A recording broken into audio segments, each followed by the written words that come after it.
In this video, I'm going to explain why a lot of people say underflicking is better than overflicking, and also why a lot of other people say they're wrong. When you flick, unless you perfectly hit a target, you'll either underflick or overflick.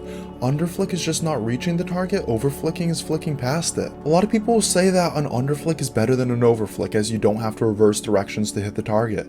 The path is shorter, and you can continue your momentum onto the target. This makes it more efficient to underflick than to overflick. If you watch a video of someone like Bardo's playing some static scenario, he'll flick to a target, miss by a little bit, and then adjust onto it without even reacting to his crosshair. He just knows it's not going to be in the right spot and adjusts it in advance so it looks like one clean motion. Now for this video, I'm really exaggerating the motion.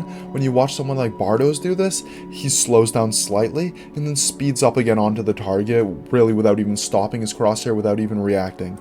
If you didn't know what you were looking for, you wouldn't even notice he did it. Before I can explain why people oppose this, I have to ask you to subscribe. It really helps me out, and it also lets you see more of my content, and it's completely free. Now, a lot of people also argue that it's better to just train yourself to hit your initial shot, and then if you miss, just take that as a mistake.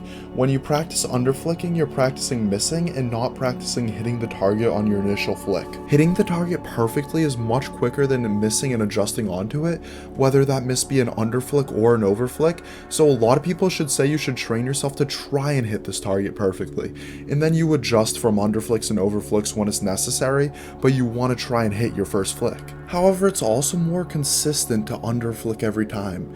People have been successful with both practices. I see both sides of the argument.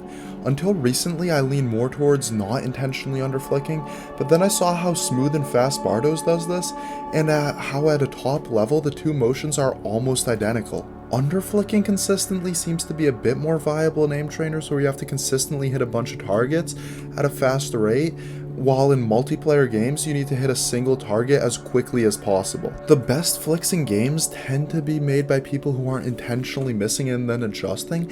They're usually on the first shot and have the potential for a miss but aren't. If you take any longer, there's a decent chance you die before you even get to take a shot. Which is better? I really don't know, but it seems like a lot of people have been really successful on both, so I don't think it matters that much. Thanks for watching, subscribe for more aiming techniques.